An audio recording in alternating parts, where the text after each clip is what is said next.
Shows about 30 folks. I usually see about half show up. All right. We are live. What's up, everybody? We're going to give 5 minutes for folks to kick off, but today you've got myself, Angela, and Charles from LeedHR. I'm going to be hanging out with you for a bit today. Yes, we're excited to be here again, Martin. Good morning. Round two Yes. of an interesting conversation with Martin. Round two. Okay, not didn't. This is on you guys. I didn't prepare, so That's the best part, Martin. This is going to be like spontaneous, transparent, authentic, as you always are. Okay, I see. So yeah, we'll wait for folks. We'll kick things off at 12:05 for those of you joining, and we'll just have a little bit of back and forth, and then we'll kick it off. Yeah, last time our filler was burger related. Yes. True we enough. don't want to do that again. True enough. Angela's like off burgers. Off burgers. We talked a bit about music as well. Yeah. We covered a lot of things. So music, food, or how about travel? Like where have you two been recently? Whereabouts in the world have you been? Anywhere? Unfortunately, I haven't done very much lately. This is a problem that I have to fix, actually. Yeah. I've been exploring Ontario, like just road tripping from every part of the province and trying glamping spots, Airbnbs. Like that has been like our go-to for this year. And I have to say, like, it's been like tremendously awesome to get to visit like places in Ontario that I had never been to, even though I've been living in Toronto for 20 years. And also contributing to the success of, entrepreneurs that are doing the Airbnb thing and they're trying to run a business here. So that has been our go-to for my family. Nice. Is it like you're in the car, you drive to the place, you get to the place, and then you've got like a spot, or have you done any RVing? No RVing. Like what we've done is, trying to book like a place like every second night in different places across the province. So we drive to one, we stay 2 days, then we drive to another one, we stay another couple of days. And that's been, that looks like us, like it's action oriented. Like we don't like to stay put for a very long time. Yeah. And that allowed us to, visit some really neat spaces in Ontario. Nice. Angela, what's on your list? My gosh. Well, my mom and I are trying to do a trip. My daughter and I are trying to do a trip. This is all because my husband and my daughter want to do a trip, so they feel like they need to get one in for me and my daughter, so that way they don't feel guilty about doing their own. You see their angle. Yeah. I do see them. They're so transparent because they want to go. They want to go back to Universal Studios, right? So they're like, oh yeah, because they want to do the rides. But so we're trying to do those. So in Montreal, we've got on our calendar. We've got we're trying to do possibly either Vancouver or Halifax. So yeah, we've got a few on the list that we're trying to get to, but Montreal's the next one on the list. We were thinking end of November, so we're going to try that. That's awesome. It's different now with my daughter being in university, right? So she doesn't no longer have March break, and so it's like family travel becomes different. Yeah, like interesting, but different planning than you're used to for the first like 18 years of their life, when you could, have specific time. So yeah, that's been cool. Nice. Shout out to Montreal. Shout out to Montreal. My favorite Canadian city so far. Sorry, every other city, but is it? Yeah. Oh yeah, 100%. Yeah. Every time I go, It's just like it reinforces, and then I'm like, oh, we should move here. Every time I'm like, oh, Karina, we should move. Like my wife, we should move here. We should move here. And she's like, you're in the honeymoon phase. You need to chill. Like we're fine in Toronto. We don't need to move. We're good. But, yeah, that's what I feel like when I go how's your out. French going, Martin? Ne pas de bon. Yeah. All right, we can work on that. I don't think we can. I don't think we can, Charles. We can work on that. Yeah, that is the thing to work on. Yeah, I would feel pretty overwhelmed if I moved to Montreal from a French language perspective. And by the way, that's why we're here today, because we're transforming overwhelmed managers into influential leaders. That is the topic and theme for today. It is 12:05. We want to kick it off today with Angela and Charles. So for those of you joining, there is a chat function on LinkedIn. Just comment like you would on any post in LinkedIn if you want to engage with us. There is a little bit of a delay, but there's sections of today's session that are interactive, and I've got access to all the comments in here. So we'll make sure to get to as many of them as we can, and we'll have a little Q&A period at the end. So yeah, without further ado, thanks again, Charles and Angela, for doing this, and let's dive into things. Yeah, for sure. Thanks very much, Martin. And when we think about the folks that we want to talk to with regards to how we think about overwhelm and how we think about, the fast pace and all the things that are happening to us day to day, we often, don't lean perhaps on skills that may help us to be able to not only manage, but also reimagine how we think about overwhelm, how we think about some of these components of stress and the feelings of stress. So, part of our conversation today. And for us, our organization, a little bit about us. If we look to our slides here, we essentially get to talking about what we do, and we spend all of our days in our work talking about emotional intelligence.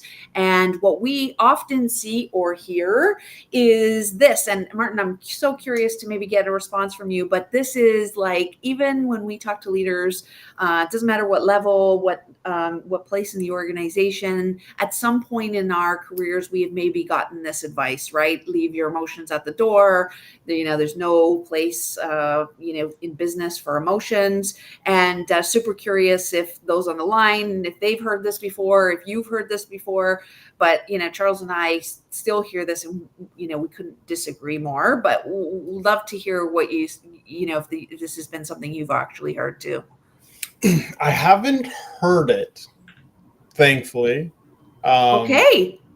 In the sense that, but I think it's just like implicitly understood and expected. It's based on how any social setting you go into, you're sort of like reading the room. And when you read the room in most organizations and workplaces, it's like being emotional about anything isn't exactly like, well, that person's clearly having a moment, and you kind of just leave them do their thing. And it's not, yeah. It's very taboo, I feel like. Yeah, and I think some people consider that to be unprofessional, or a bunch of other labels we've heard on that, Charles. It's not acceptable, or it doesn't help you. So you need to sort of like put that aside. And most people, or many people, Charles, we see it assigned to being stoic or a bit. Holding the role, or perhaps, trying to present themselves in a particular way, that happens. And I think the challenge is that, in almost every case, Charles and I would comment that that's impossible to do. And in fact, quite harmful in many instances, to how we need to behave or how that actually shows up for us. Yeah, totally. I think, like, if I can add on this, is that when a lot of times, like when we think about emotions at work, like if we take a second to think about it, like usually what comes to mind for most people, emotions at work, is the extremes of emotions, right? Like people being mad and yelling in the workplace, or people crying. And the reality is that, yes, that exists, but between these extremes, like there's a, wide range of different emotions that as a leader we can actually use to be able to actually, influence and actually motivate and rally people around.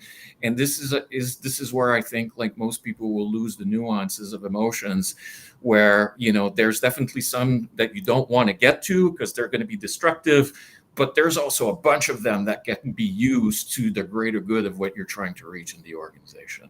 100%.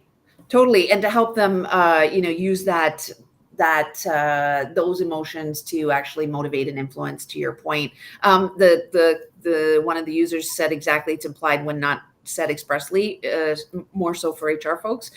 Yeah, definitely tends to be, certain areas where that might be expected more often than not. And we think that impacts organizations at the core of, their engagement levels, perhaps at the core of, the way people feel about their bosses and their leaders.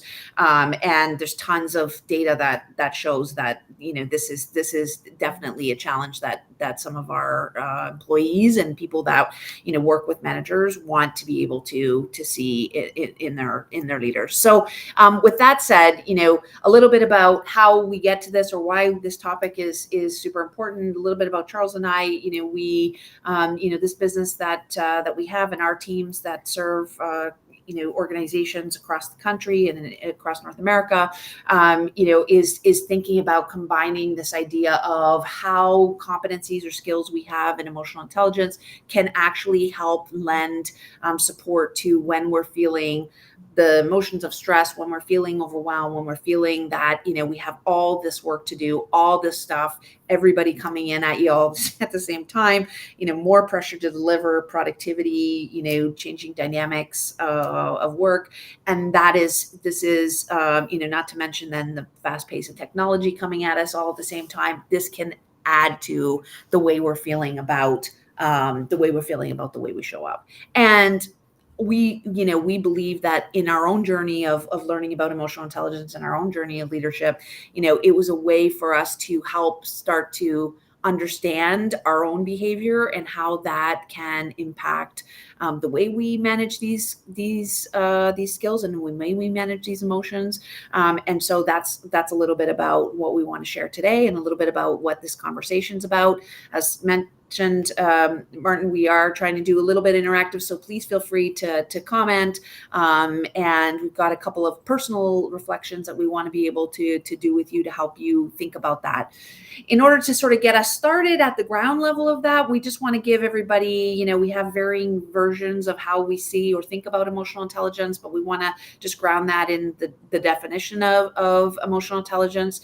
And this really is about our ability to recognize and understand our own emotions, but in the emotions in other people, and to be able to manage your awareness of this, and ultimately manage those behaviors and your relationships. So the beauty about being a human being is that we have tons of these emotions every day, and they influence how we think about ourselves, how we interact, and every aspect of our life. And so if we don't learn to understand them, help manage them, help think about them, they can derail us in our styles and in our management, and in the way that we interact with our organizations.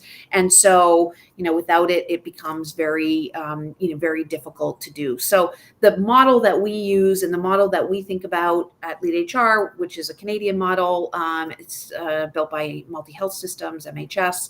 And just to get us oriented around the thoughts and the skills that can help us in managing stress and overwhelm, is the ones that we see in the blue quadrant. But the entire model is made up of 15 competencies, which are close to the blue button, comprised of these 5 big, large blocks of composites. So you'll see those interconnected to each other.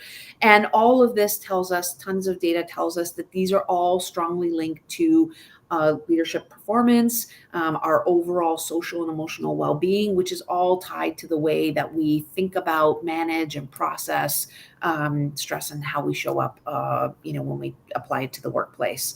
So in this particular, and there's tons of different models of emotional intelligence and assessments, but we use this model with MHS, and it's in 16 different languages and been administered millions of times around the world in assessments. So this is a really database validated B psychometric tool that can help us think about how we show up in these particular competencies or skill sets.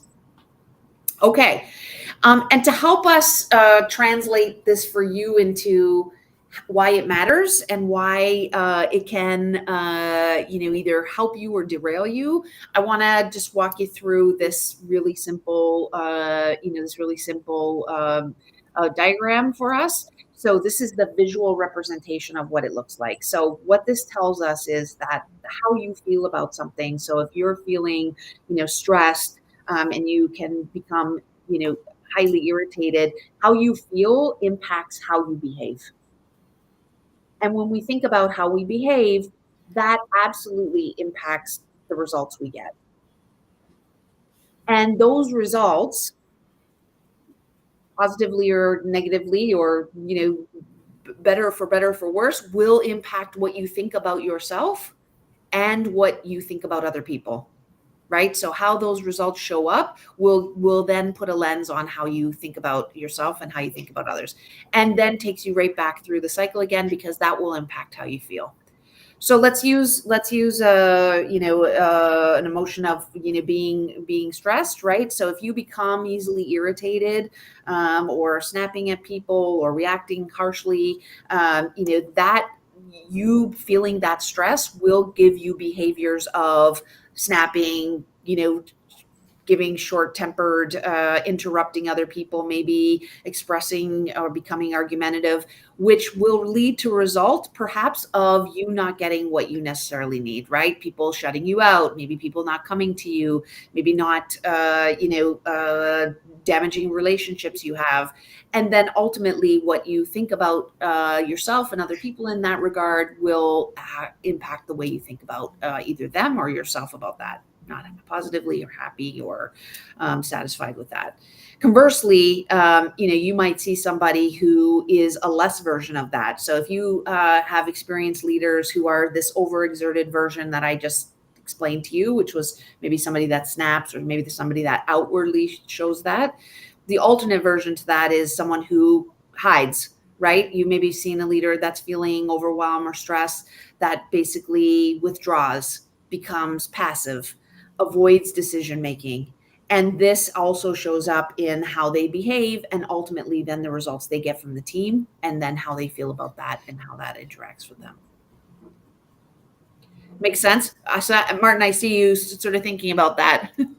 No, I'm tying this back to stuff that I'm kind of like interested in as well, just in terms of stress specifically. Mm-hmm.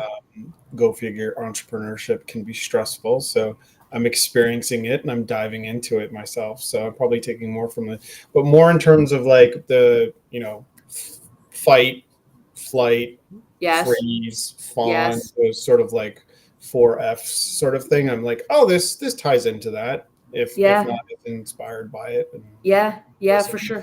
And totally, like, ultimately, like that, if you're the person that fights or you're the person that freezes, like there's no, like, we're not trying to say that one is better than the other or worse. Like they're just like different dispositions, right? That you show up, and these styles will maybe benefit you in some instances, but also both styles have definite drawbacks that are going to leave impressions with other people. And when you are in a position of influence and you're in a position of leadership, that perception that people have about your style and how you show up, like, is so important, right? It has an impact on the moment, but it also has an impact on all the future moments that have not happened yet, but will happen down the road.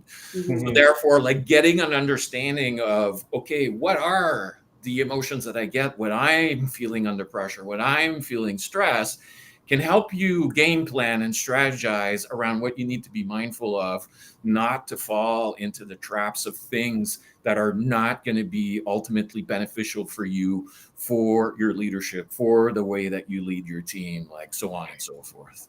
Yeah, it's like your natural disposition to stress is a magnet, and the thing to do often is the opposite of that thing, in order to, like, if you can avoid the magnetism towards fight, or you can avoid the magnetism to flight, or whatever it is, and Mm-hmm. have the tools, or like, okay, actually I need to do this instead of the thing I really Mm-hmm. want to do, or the thing I honestly do autonomously, Yeah. Yes. then that's what growth looks like. That's what being a good leader looks like. Kind of like the thing is in front of you. Anyways, that's And that's absolutely, that starts a lot with what your awareness of that, right? So this idea that if you can think about that in the perspective of, okay, well, what does that mean then if I can identify what that trigger is and I can plan for that or understand that, then how does that get me to that disposition? And there's a lot of data that correlates, how you use your emotional intelligence can create influential leadership, right? So there is a lot of data that shows that your IQ will give you one particular output in that, but that, the correlation to success in leadership is around, your emotional intelligence, and it's twice that of your actual IQ. And so this idea of being able to understand those components so that you can manage those and then have some control on that and then feel like you can show up as the best version of yourself is a large part of what those skills look like and how they can impact your and influence you in any role that you have, even if it's not positional power, right? There's both of these pieces that really makes a big difference. Yeah. Oftentimes, something that we talked about that really resonates with other people when it comes to that is that, successful leadership is not like only about the what. Like, it's not what you do and what you know, but it's how you do it and how you deploy it to other people that really brings in the forefront like who you are as a person. And if you're going to be somebody that people are going to be looking up to and will willingly follow this person because you just like their style really resonates with you, and that all takes place in your emotional intelligence and the skills that are attached to it. yeah. I thought my boss was going to be mad at me, but when they weren't, and I felt safe to have made the mistake, and my assumption was they would get mad because I'd made a mistake and it had an economic negative impact on the business, or it had a Mm-hmm. negative impact on the business in whatever capacity. But then they showed up in a supportive way, and we're like, Mm-hmm. hey, if something bad happens at work, typically that's the case. But if they show up, like, that's leadership. Is like good Yes. leadership is when the Yes. person shows up, and it's like the expected natural result is like fight or anger or frustration, and it's like, oh, no, they, like, maybe they feel those feelings because it's important to, I like, was going to say, yeah, yes. but they're not coming to the table at you and, like, just putting those feelings towards you. They're triaging it, etc., and Mm-hmm. they're saying, okay, yes, this happened, not ideal, but how are you okay, etc., Yes. right? Yes. Yeah. And that's a skill. That's the skills that we're talking about that helps them do that. Absolutely. And what's interesting about that is that ultimately the message is the same, right? Like, it's not Yeah, great. Let's yeah, not do this again. But yeah, there's different ways, right, of delivering that message to people yeah. that can either draw them in or push them out even Yeah. farther. Bad things happen at work all the time. That's why you need employees, because they solve problems, or problems happen on a regular basis. So you can have a boss that reacts poorly to those circumstances, or you have a boss that reacts well to them and is self-aware. Like, who you going to work for more, right? Or who you Yes. going to which employer are you going to enjoy working for more? Yes. Which Yes. company has the retention problem? Which company doesn't? Right? Like, these are. It might not be directly correlated, like, on paper and obvious, but it's It probably directly correlated. And Yeah. Yes, we would absolutely agree. We would absolutely agree. So what Charles and I love to use pop culture and movies to articulate some of what we think about. So this movie, if you know, is from 2010. This is Rachel McAdams.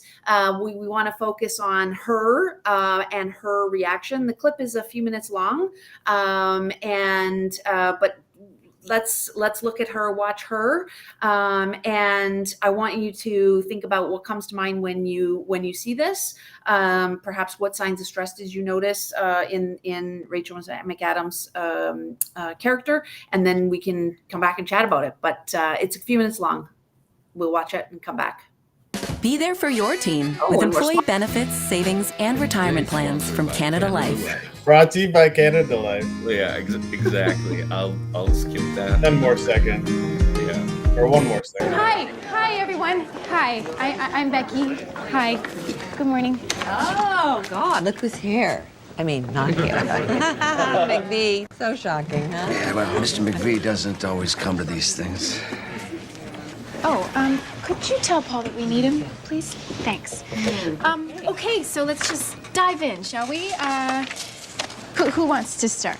Tomorrow, Rocco DeSpirito wants to make lasagna. I told him we did that last week with the Barefoot Contessa, but he's insisting. What do I do? For this segment on miniskirts, do you want all size models? For next week, I want to do a piece on juice cleanses. All the celebs are doing them, and they have amazing powers of rejuvenization. My idea is that I get a juice cleanse, and then we can, measure my toxins. And For really the Carlo interview, I'm sorry, Lisa, do you want the living room set or the stools? BC says we can't have Eva Longoria until 2 weeks after she does GMA. What do we do? On psychic animals, would you prefer a parakeet or an iguana? I'd like to do a piece on weather vanes. They're fascinating. Did you know the word fane comes from the Old English faina, which means flag or weathercock? Friday for cooking with squash, inside or on the plaza. Okay, they're offering us the third lead in the new Patrick Dempsey movie. Do you want Great it? story out of Tampa about a retirement account scam. But we gotta move quick. Should we send a team or use local talent? Control room's on the fritz, 10 grand to fix it. For that piece on baby food, do we want an actual baby? And if so, white, black, Hispanic, Asian, blonde hair, brown hair, teeth, or no teeth? I have a black baby. Also, I think it's a good eyes. Should we send it? I'm sorry, I couldn't hear what you're saying.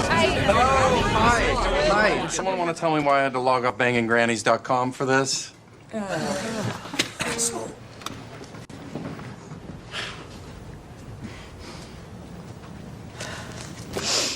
Tell Rocco if he insists on making lasagna, he will be bumped. Yes, all size models, but skirt's not too short. Toxins? Who said that? Yeah, they can't be measured. And rejuvenization? Not a word. Tell Longoria's people that she can't plug her next film unless we get her within a week of GMA. Parakeet. Ernie? Weathercock? Seriously? The Plaza for Squash. I want Patrick Dempsey. Tell his people we'll run him in the first hour and he can talk about whatever his thing is. Tampa Bay, definitely local talent. And we've got to fix that soundboard. Find that 10 grand in the budget somewhere. The hair and makeup numbers, those were too high. So Colleen, could you share your hair person with Lisa on her days? I'd like to talk to you about that. Okay, Asian baby, no teeth. Lesbian parents. Oh, okay. Did I miss anything? No. Oh, Paul. You're fired. You're adorable. Fired!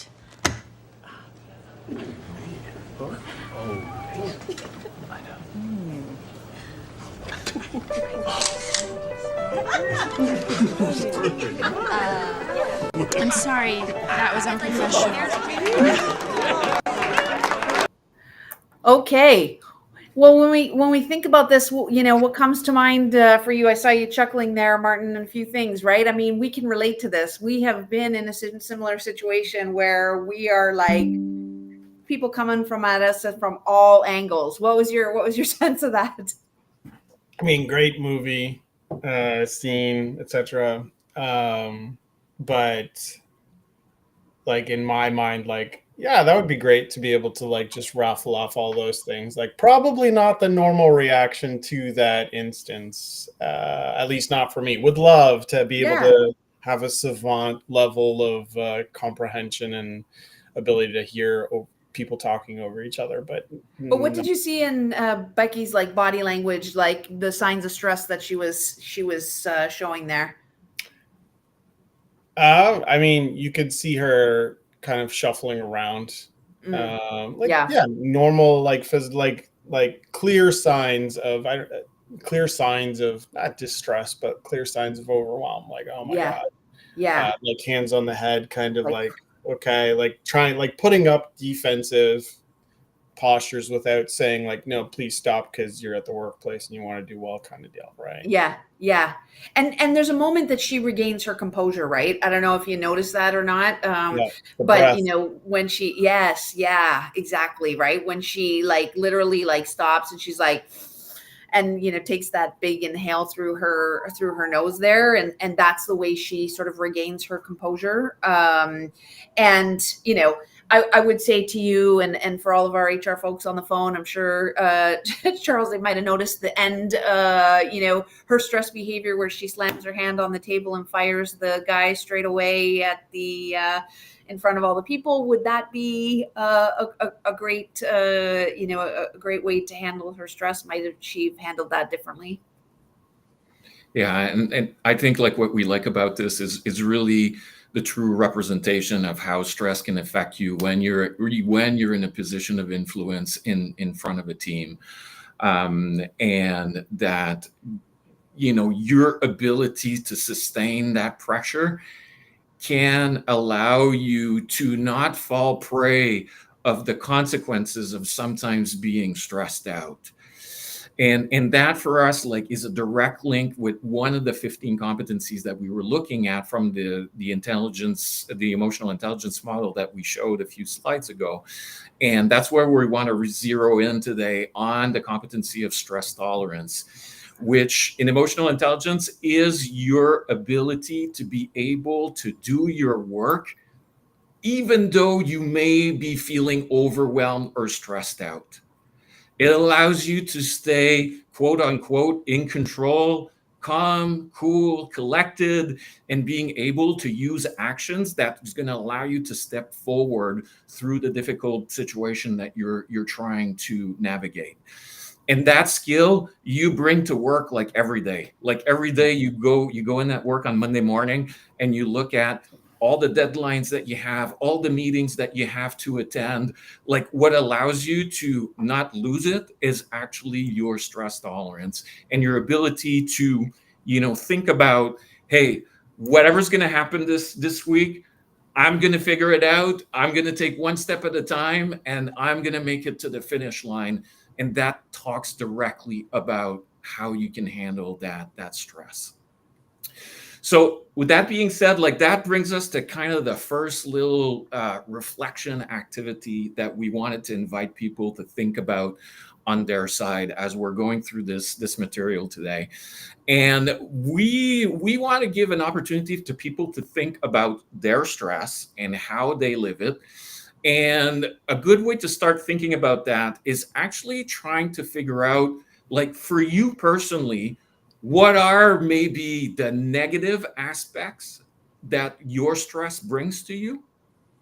And also the challenge here is maybe trying to figure out, hey, does my stress actually bring also some things that are positive, that are constructive? So we're gonna let's leave a little bit of time for people to think about that for themselves. If you want to participate in the chat, you can certainly leave us like maybe some positive aspects or negative aspects of your stress level in this chat.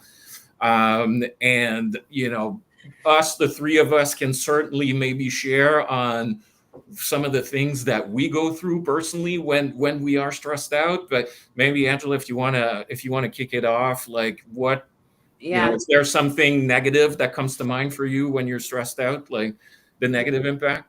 For me, on the negative side, and this is something that I only learned through time of trying to figure out my triggers in that particular area. So when I'm feeling overwhelmed, because I don't know about some of you, but I literally can sometimes feel like I have a pulse in my neck, like a second pulse in my neck. It kind of like is, I could take a brown paper bag and start to breathe into it. So the negative for me is that it actually speeds me up. When I'm stressed, my response is to go faster, which I'm already fast in the way I talk, in the way I walk. And so this stress or, this feeling for me pushes me to actually go even faster, which is not a positive in most instances well, in all instances for me, because it creates a behavior that is far too fast. Yeah, totally. I think that makes a lot of sense. Like for me, like if I'm going through like moments and periods of stress, like falling asleep at night can be a challenge. And then when you have less sleep, that impacts your other day. So there's definitely like some health related concerns if I go through like very, very long periods of it. What about the good side, Angela? Any positives of that can come out from your stress level? Yeah, and I've only learned to appreciate those over time, right? And maybe with the work that we do, because I think we attach negativity to stress, like it's something we got to get rid of, all the time. But for me, stress, that feeling of fast and having to move actually is a positive in terms of, it will force me to set a deadline for myself. It will force me to say, okay, I got to get this done by this. And then it'll force me to like break down the problem and start to like, okay, this. So it gets me very focused in many instances. And that's a positive for me because it'll take me from out here to like, very, very direct to work on something. Yeah. Martin, what about you? A negative or a positive aspect of your stress? Well, I mean, the negatives aspects of stress are like it's directly tied to health.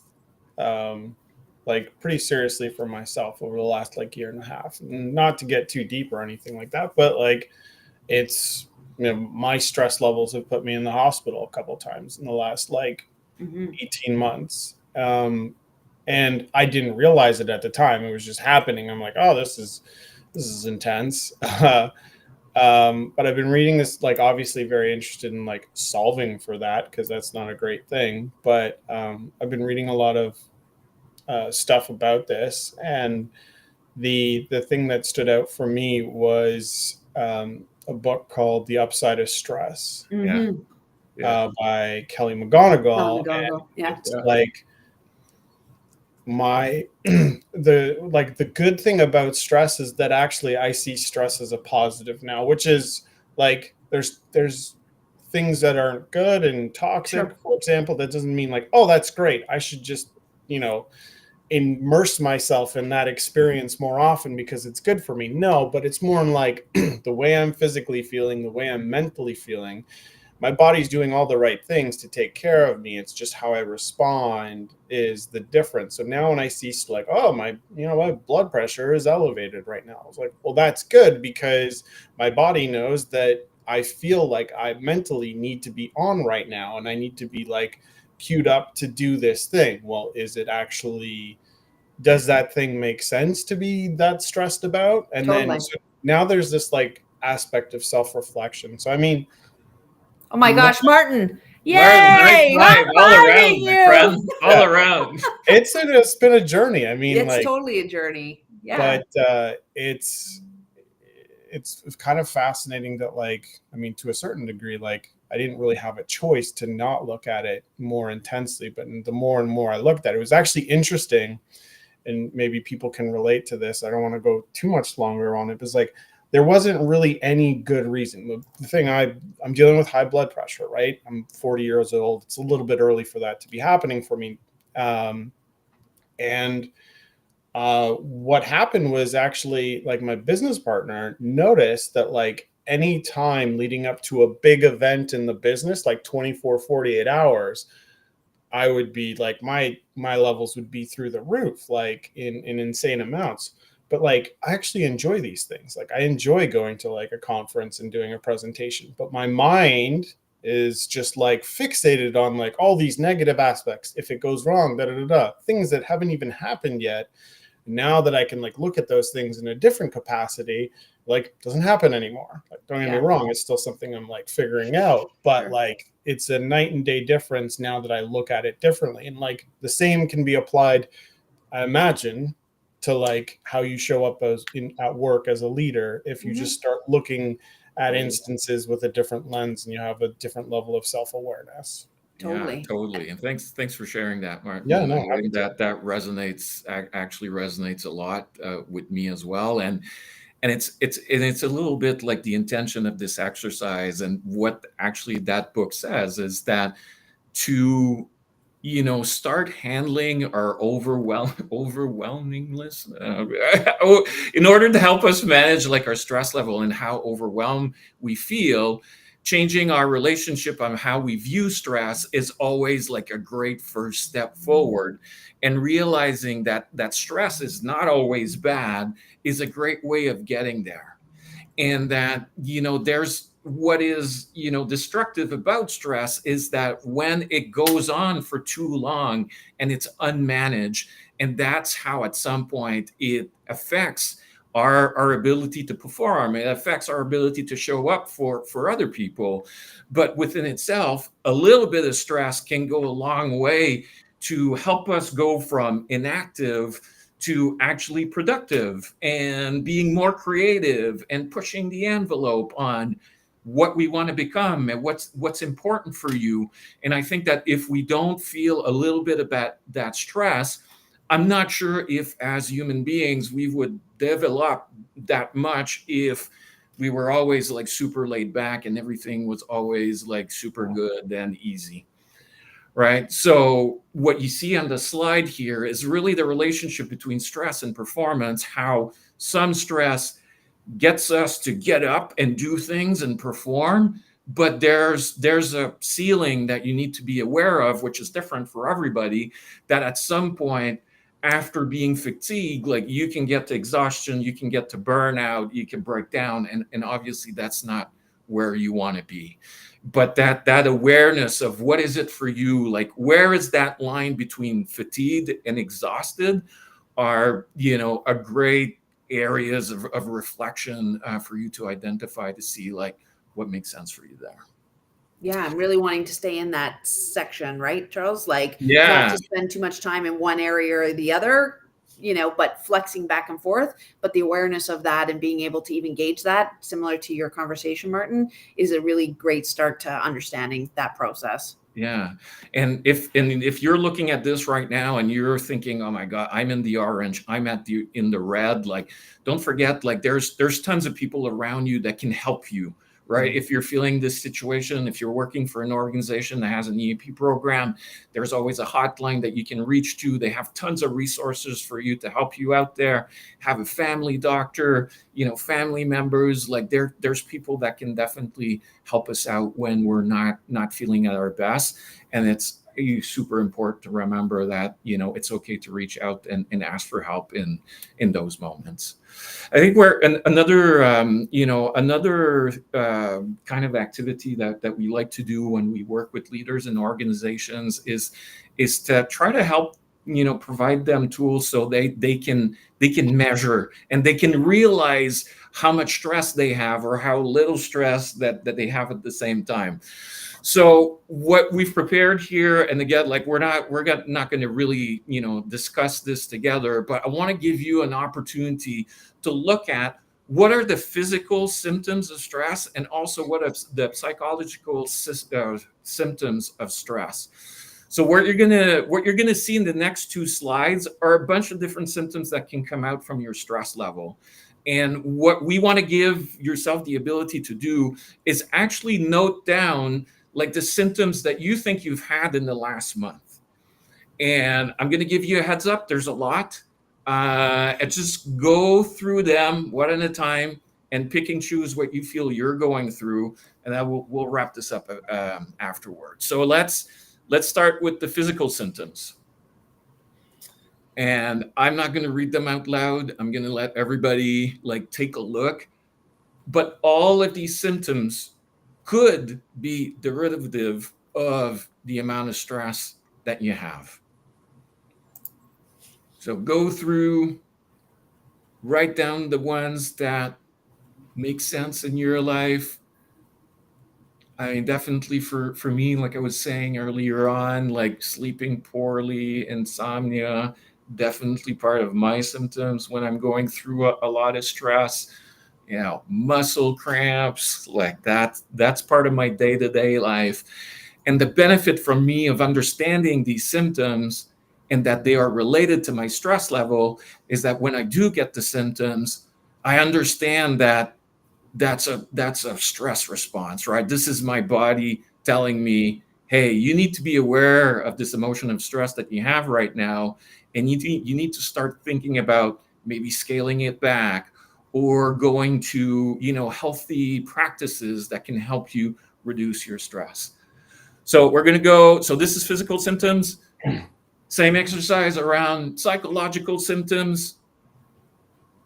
Anxiety, mood swing, loneliness, these are all also symptoms that can come out of the amount of stress that you're going through.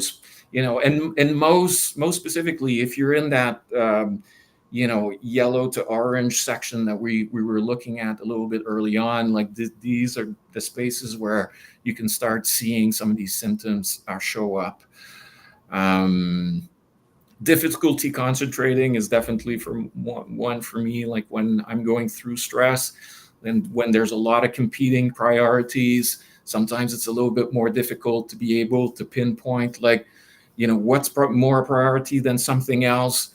And that's a sign for me that I need to take a step back, take a moment, calm down, reflect. There's a logical answer there, or there's a path to getting to a better place. And once if you've written down like some of these symptoms here, like, the activity comes with some sort of stress level gauge that you can consider that, out of all these symptoms put together, if you have, like, if you've written down 0 to 7, like you're probably in a low stress kind of environment right now, that could be very good for you. Or maybe that could be not so good, right? Maybe you're in a phase that you are inactive and you're not being challenged, you're not being pushed. And maybe that's not the best for you in your career right now. And maybe you're looking to add a little bit to that. Or maybe if you've noted down like between 15 and 21 symptoms, like you probably a high level, this is where maybe you need to strategize around how you can manage your stress a little bit better proactively so that you don't stay in that state like very long. Like I was saying before, I think one thing that usually people that we work with like struggle with is this ability to remember that when we are stressed out, we're not alone, and we have people that can help us. And sometimes knowing how other people can help us when we're stressed out can be a great way for us to start, vocalizing what's going on in us and what we need in those specific situations. So what we have here is 2 great statements that you can write down and fill in the blank, like in your own time. And they read as follow, right? It says like, what I need my colleagues to do when I feel stress is ... And what I need my colleagues not to do when I feel stress is ... So the intention of this is not to put the onus of your stress on other people, but it's to bring more awareness to what you think you need in order to manage these periods of time, and give you also language that you can use maybe with colleagues in a proactive manner of saying, hey, we've got a big week coming out. Like, I feel I'm probably going to be stressed because of XYZ. What would be very helpful is if you would help me with this, or this is what I will need this week to navigate this period of time. And that can be a clever way to socialize in an appropriate way, how you live your stress and what can be helpful or not helpful in those situations. Martha, give me what you're thinking about. I can see you reflecting right now. No, this is a powerful exercise that this should be like, you show up on a new team and these 2 questions be like, hey, welcome to the team. I need you to answer these 2 questions immediately, because of how powerful it is, in the sense that, like, you don't know, and people act differently. And all of a sudden, if you don't ask those questions, you're like, oh, so-and-so is doing that thing again. Well, that thing is how they respond to stress. And they're not trying to be, Yes. it's not a vindictive thing. It's not, it's just how they respond. Yep. Been on this planet for X number of years, and that's how they cope with when things get too much. Like, frankly, in this day and age, in this world, what we're currently in, like, this isn't the like green zone of society at the moment right now. Like, there's a lot of weirdness going on economically. There's a lot of weirdness in the world, globally, politically. It's not like, so there's all that. Then you show up to work on top of that. So like these two questions, like, I was just like, yeah, why not ask? Like, what do you have nothing to lose. If anything, there's so much to gain from asking two simple questions. And your whole team's just going to perform better as a result of it if you as a leader adopt this into your like practices. Yeah, so steal it away. Those of you on the call, like, steal it away. It's a great exercise if you want to do it with your teams, because it's a great exercise even to get the collaboration and discussion going, to your point, Martin, of like, hey, and when you see this, like, help a girl out, right? Like, this is like exactly the way that this can show up, and this can strengthen your relationships. This can strengthen, trust in your team. This can strengthen, your ability of how you show up. So because that gives you more trust and more safety for the team, that ultimately gets you more, influence, productivity. Like, these are great ways to sort of build and do those foundational things. So, and to Charles's point, if you can't answer these, it's also a way for you to self-reflect and understand what do I need and what do I not need? So what helps me and what doesn't help me? Because sometimes people actually don't know that for themselves. Yeah.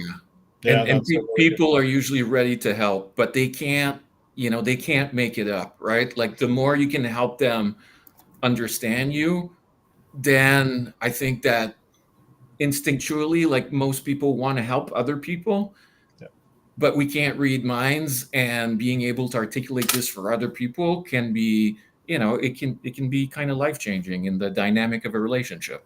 Yeah. It's interesting because there's a critical point of like, if you haven't told what your colleagues whatnot, if they don't know, what not to do when you're stressed, and you haven't asked them for help, in theory, it's like something stressful happens and you're going through the thing, and they're all of a sudden they do all the things that you don't want to happen or that don't actually help you. You go from like the opposite direction because your response to them is going to trigger them to not help you at all and do the opposite. And then that's where the explosions and the tension and the like stalemating happens. And so it's just like this interesting kind of like I've seen it in, with my partner in fights, and there's a crossroads, there's a fork in the road in the conversation where it goes from a conversation to an argument. And it's just because like there's a level of things are getting heated, and is the magnet going to stick to the negative, or are you going to resist the urge to do the natural thing and say like, hey, sounds like things are getting heated right now. I need to go for a 5-minute walk, and I'll talk to you about this in 5 minutes. Do we need to stop this in 5 minutes? No, kind of deal. Totally. So I know we're coming up to time, Martin, and I wanna leave a picture in people's mind about building a daily stress reduction plan, because ultimately, when you work on your stress tolerance, you want to get to a plan that can be helpful for you. Now, when you look at the science that can help us understand how we can manage our stress better, I mean, usually we all know the answers to this. Okay, we all have heard that healthy nutrition, good sleep, exercising, meditation, like all of these things can help us. And what we the way that we want to add to this conversation for us is that we like to look at the stress management plan in the kind of the 4 buckets that you see on this slide here. And what we challenge people to do is, out of all of the things that you've heard that you should be doing that maybe you're not doing, what can you pick daily in these 4 buckets that can get you closer to better management of your stress? And it's not about doing everything. It's about handpicking what you want to do and what works for you. And one day it may be about, your fitness and physical activities and going for a run. The other day, it might be about, just journaling and writing down your hard day, because it's proven scientifically that when you write down what you're thinking about, it helps you process the emotions that are attached to these events that happen. So think about how you can take care of body, how you can take care of your mind, work on your purpose. The more that every day you're working towards what is important for you, working towards what is, what makes sense and has purpose for either your career or your personal life, the easier it's going to be to manage situations that do not align necessarily with those things. And at the end, don't forget, again, a lot of people are there to help you. You have relationships, you have family, you have friends. And even though we're all different people, we all live stress. Like, nobody is immune to stress. We can relate to each other's stories, and when we give ourselves the opportunity maybe to open up and share some of these things, we give ourselves an opportunity to process that in a different way. And that can be like super helpful in going above and beyond like that initial stressful reaction that we have. We had a blast again today, Martin. Thank you for having us. It's been delightful to be involved in the TPPG group now for 2 years. You guys do great events, great webinars. We're super happy to being in the mix. For anybody out there that wants to connect with either Angela and myself, we're on LinkedIn. You can look us up, leadhr.com. You can look at the work that we do with different organizations and leaders around emotional intelligence. And the little piece that we gave you today, stress, is just like scratching the surface of everything that's involved with understanding our emotions. But hopefully that was helpful for everyone. No, I loved this topic, and it's very near and dear to me right now. And it's to everyone, really. Like, it's super important. Like, just seeing that journaling thing. I was on a journaling stint for probably 6 months, and it was great. And I made a note just to I got to pick that back up again, because it was really helpful. And there's so much to unpack just from this whole conversation, but it's key. And like, you become a better person on top of becoming a better leader for practicing it. So thank you for, first off, thanks for your support of the community. We're big fans, obviously. I know there's a ton of people in the community that have gone through your programs and your trainings, and it's just like a perfect match, because we're very much aligned in how we want to get things done and the impact we want to have on the world and in business. So really appreciate you guys.